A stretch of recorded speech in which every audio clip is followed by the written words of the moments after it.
नमस्कार साथियों, स्वागत करता हूं आप सभी का एक बार फिर से सक्सेस एग्रीकल्चर इंस्टीट्यूशन के इस यूट्यूब चैनल पे। तो जहां बच्चों आज हम जानने वाले हैं कि वो कहां कितनी फीस जो है वो लगने वाली है। ये तमाम जानकारी इस वीडियो में मैं आपके सामने जो है वो बताने जा रहा हूं। किस तरीके से कितनी फीस आपको कौन सी सीट पे लगने वाली है, क्योंकि पेमेंट सीट का अगर आपने ऑप्शन चूज किया था और अगर आप अपने चॉइस फिलिंग में पेमेंट सीट भरना चाहते हैं तो आपको भली भांति जो है वो पता होना चाहिए कि पेमेंट सीट पे आपकी कितनी फीस लगने वाली है, कितनी फीस आपकी पेमेंट सीट पे लगने वाली है और कितनी फीस आपकी फ्री सीट पे लगने वाली है। ये जानकारी आपको होना बहुत ही आवश्यक बन जाती है, तभी आप जाके अपना चयन ले रहे हैं या नहीं ले रहे हैं, वो सारी चीजें आपकी जो है वहां पे डिपेंड करेंगी। चलिए अब बेटा, फीस टू बी लेवल्ड पर सेमेस्टर, यहाँ पे पर सेमेस्टर की फीस जो है वो आपको बताई गई है। एक हो जाते हैं हमारे दो प्रकार के छात्र छात्राएं, ऐसे छात्र छात्राएं जो हॉस्टल में रुकते हैं या जो कॉलेज की हॉस्टल में रुक रहे हैं, उनसे हम बोलते हैं हॉस्टलर स्टूडेंट। क्या बोलते हैं बेटा? उनसे हॉस्टल स्टूडेंट बोलते हैं। और ऐसे छात्र छात्राएं जो हॉस्टल की सुविधा का यूज नहीं कर रहे हैं, उनको हम बेटा नॉन हॉस्टलर स्टूडेंट के नाम से जानते हैं। ऐसे छात्र छात्राओं को हम नॉन हॉस्टलर स्टूडेंटों के नाम से जानते हैं। तो इनकी फीसों का अगर हम देखें तो बीएससी एग्रीकल्चर और हॉर्टिकल्चर की अगर मैं बात करूं, बीएससी एग्रीकल्चर और हॉर्टिकल्चर या फॉरेस्ट्री वाले छात्र छात्राओं के लिए, तो इनकी फ्री सीट जो है, फ्री सीट वाले छात्र छात्राओं की जो ट्यूशन फीस लगनी है, ट्यूशन फीस लगनी है, वो लगनी है 9,515 रुपए। मतलब लगभग जो है वो आपके 9,500 रुपए लगने हैं ट्यूशन फीस के रूप में। ये कब है? ये हमारी पूरी 6 महीने की या एक सेमेस्टर की फीस है, ये हर महीने की फीस नहीं है। इसके साथ साथ पेमेंट वाले छात्र छात्राओं की जो फीस लगने वाली है, ये लगने वाली है बेटा 35,700 रुपए। फ्री सीट वालों की जो है वो 9500 के लगभग, और अगर मैं बात करूं तो फ्री पेमेंट सीट वाले छात्र छात्राओं की 36,000 रुपए के लगभग आपकी फीस लगने वाली है। इसके बाद बच्चों, इसके बाद अगर मैं हो जाता है मेडिकल फीस। ये मेडिकल फीस आपकी दोनों प्रकार के छात्र छात्राओं के लिए लगेगी।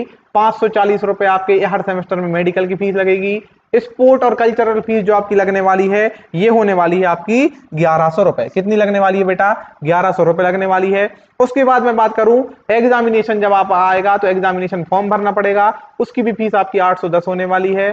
फिर हो जाता है बच्चों कॉलेज और सेंटर जो फीस है वो 415 रुपए लगने वाली है। लेबोरेटरी की जो फीस है वो लगने वाली है आपकी कितनी? लैब की फीस जो है 485 रुपए, और लाइब्रेरी की फीस जो है वो आपकी लगने वाली है 735 रुपए। तो ध्यान रखिएगा कि मान लीजिए आप अगर फ्री सीट पे एडमिशन लेने वाले हैं, फ्री सीट पे जो बच्चा एडमिशन लेने वाला है, उसकी ये वाली फीस मतलब लगभग 9,500 या 9,515 रुपए तो ये लगने वाले हैं।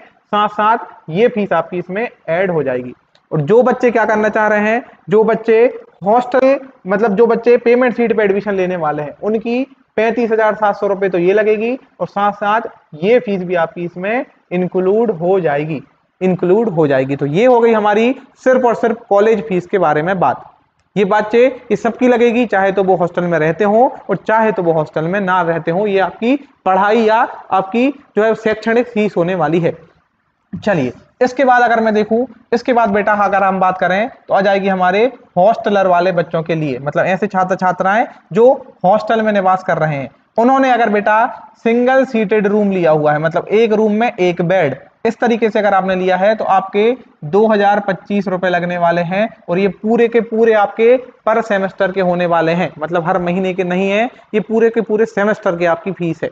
केवल और केवल मात्र लगने वाले हैं आपके इतने से रुपए। तभी मैंने आपसे बोला था कि चॉइस फिलिंग करते समय आपको हॉस्टल की सुविधा को जरूर देखना चाहिए, क्योंकि यहाँ बहुत कम पैसों में आपको या बहुत कम जो है वो किराए में आपको बहुत अच्छी सुविधाएं मिलने वाली हैं।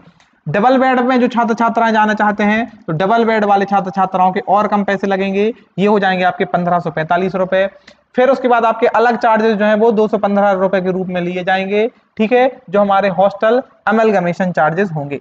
उसके बाद the fees to be paid only once at a time of admission for the hostler, मतलब हॉस्टल में जो बच्चे रुकना चाहते हैं उनको एक बार जो है वो जमा कराना पड़ेगा। और वो कितने रुपए हैं? वो हो जाते हैं हमारे 1,030 रुपए। ये 1,030 रुपए आपकी हॉस्टल की कॉशन मनी हो जाएगी, और 2,055 रुपए ये आपके मेस के रुपए हो जाएंगे। मतलब केवल और केवल ये 3,000 रुपए के लगभग आपको ये जमा कराने पड़ेंगे। ये केवल और केवल एक बार जमा कराने हैं, और केवल उन बच्चों को जमा कराने हैं जो हॉस्टल की फैसिलिटी लेना चाहते हैं।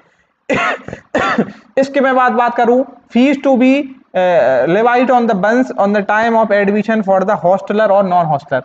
जब आप एडमिशन लेंगे तो आपको कौन कौन सी फीस अलग से भुगतान करनी होगी, कौन कौन सी फीसों का भुगतान अलग से करना होगा। चलिए, तो इसमें बच्चों आपको एप्लीकेशन फॉर्म की फीस भरनी पड़ेगी जो 640 रुपए होने वाली है। डिग्री और डिप्लोमा की फीस है जो आपकी 535 रुपए होने वाली है। इसके बाद एनरोलमेंट फीस आपकी 545 रुपए है और डिग्री और डिप्लोमा की फीस आपकी 955 रुपए होने वाली है। इसके बाद जो सिक्योरिटी या कॉजन मनी जो आपको जमा करना है, कॉलेज में आपके 1030 रुपए जमा होंगे और लाइब्रेरी में आपके जो है वो ये भी 1030 रुपए जमा होंगे। ठीक है, उसके बाद कॉलेज कैरिकुलम के लिए आपके जो है वो 230 रुपए, ये तीनों चीजें आपके कॉशन मनी के रूप में जमा होने वाली हैं। ये सारी चीजें आपकी एक बार लगेंगी, कब? एडमिशन के टाइम। इसके बाद बच्चों अगर मैं बात करूं तो एकेडमिक रूल्स और रेगुलेशन के लिए आपको 100 रुपए जमा करने वाले हैं। आपको ये पैसा मतलब ये 15 नंबर से लेके 20 नंबर तक प्रत्येक बच्चे को एडमिशन के समय देना पड़ेगा। ठीक है, ये पैसा केवल और केवल हॉस्टल वाले बच्चों के लिए देना पड़ेगा। ये पैसा भी यहां से लेके यहां तक केवल और केवल जो बच्चे हॉस्टल में रुकना चाहते हैं उनको लगेगा। और ये पैसा सारे बच्चों को देना पड़ेगा, चाहे आप हॉस्टल में रहें चाहे आप हॉस्टल में ना रहें, और केवल और आप किसी भी विश्वविद्यालय में एडमिशन क्यों ना लें, ये पैसा जो है वो सेम होने वाला है और फीस आपकी सेम लगने वाली है। एनुअल फीस फॉर हॉस्टलर और नॉन हॉस्टलर, मतलब जो सालाना जो आपकी फीस लगने वाली है। इंश्योरेंस और आपकी जो है वो बीमा के लिए जो है वो आपको पैसे लिए जाने हैं। ये पैसे जितने भी आपके एप्लीकेबल होंगे उस हिसाब से आपके लगने वाले हैं। इसके बाद कृषि विश्व कृषि विजय, इसके लिए आपको जो फीस है 165 रुपए की ली जाएगी। उसके बाद कॉलेज में जो मैगजीन जो निकलती हैं उनके लिए 205 रुपए। स्टूडेंट एड मतलब स्टूडेंट की सहायता के लिए जो है वो 205 रुपए लिए जाएंगे। और ट्यूशन फीस एनआरआई स्टूडेंट के लिए अलग है। तो इस तरीके से ये आपको वो फीसें हैं जो आपको तैयार करके रख लेनी है। इतना जो है वो आपको फीस के रूप में पैसा कॉलेज में जमा करना है। तो एक एक चीज के मैंने आपको यहाँ पे मूल्य बता दिया है, एक एक चीज की मैंने आपको फीस बता दी है कि किस चीज के लिए कितना फीस लगना है, कौन सी फीस आपको एग्जामिनेशन के समय लगनी है, कौन सी फीस आपको हॉस्टल में रहने के लिए लगनी है और कौन सी फीस एडमिशन के समय केवल और केवल एक बार लगनी है। तो ये हमारी तमाम जानकारी थी बच्चों किससे रिलेटेड, ये हमारी तमाम जानकारी थी किससे रिलेटेड, फीस से रिलेटेड। तो आपको इन सब चीजों की व्यवस्था कर लेनी है। बाकी जो चीजें मैंने आपको यहाँ पे बताई हैं या जो चीजें मैंने आपको समझाई हैं, एक बार उन चीजों को अच्छे से देख लें, अच्छे से समझ लें और उसके बाद ही जो है वो अपनी सारी प्रक्रियाओं में आगे बढ़ें। बहुत बहुत धन्यवाद। जो छात्र छात्राएं हमारे साथ जुड़ना चाहते हैं वो आगामी 1 अक्टूबर से हमारा ऑनलाइन ऑफलाइन हिंदी और इंग्लिश माध्यम दोनों माध्यम में नया बैच चालू होने वाला है। तो चाहते हैं अपना जो है वो अगली साल लक्ष्य प्राप्त करना और किसी अच्छे विश्वविद्यालय में पढ़ना, तो हमसे जुड़ सकते हैं और अपनी शिक्षा जो है वो जारी रख सकते हैं। तब तक के लिए धन्यवाद। खुश रहिए, हंसते रहिए, मिलते हैं अगली वीडियो में।